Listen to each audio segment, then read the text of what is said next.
ആത്മീയായി അധ്യാപകരെ, സ്നേഹമുള്ള മാതാപിതാക്കളെ, പ്രിയപ്പെട്ട സുഹൃത്തുക്കളെ, എല്ലാവർക്കും നമസ്കാരം. ഇന്ന് ഞാനിവിടെ സംസാരിക്കുന്നത് വളരെ മനോഹരമായ ഒരു കാര്യത്തെ കുറിച്ചാണ്.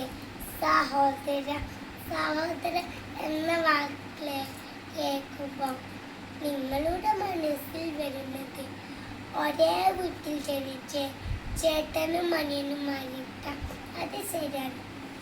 പക്ഷേ സഹോദരൻ അതിലും വലുതാണ്.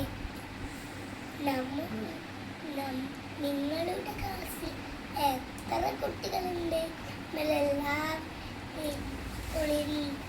പഠിക്കുന്നു, കളിക്കുന്നു. സഹോദരന്റെ പോലെയാണ് കഴിയുന്നത്. നമ്മൾ അനിയനെ സഹായിക്കുന്ന പോലെ നമ്മൾ സ്കൂളിലും അങ്ങോട്ടും സഹായിക്കും. കൂട്ടുകാർ കരയുമ്പോൾ നമ്മൾ അവരെ സമാധാനപ്പെടുത്തണം. നിങ്ങളുടെ പ്രശ്നം നിങ്ങൾ പങ്കുവെക്കണം. കളികളിൽ പങ്കാളികൾ പറഞ്ഞതായി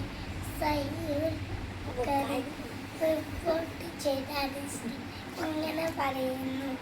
ഒരു മുസ്ലിം മറ്റൊരു മുസ്ലിമിന്റെ സഹോദരനാണ്.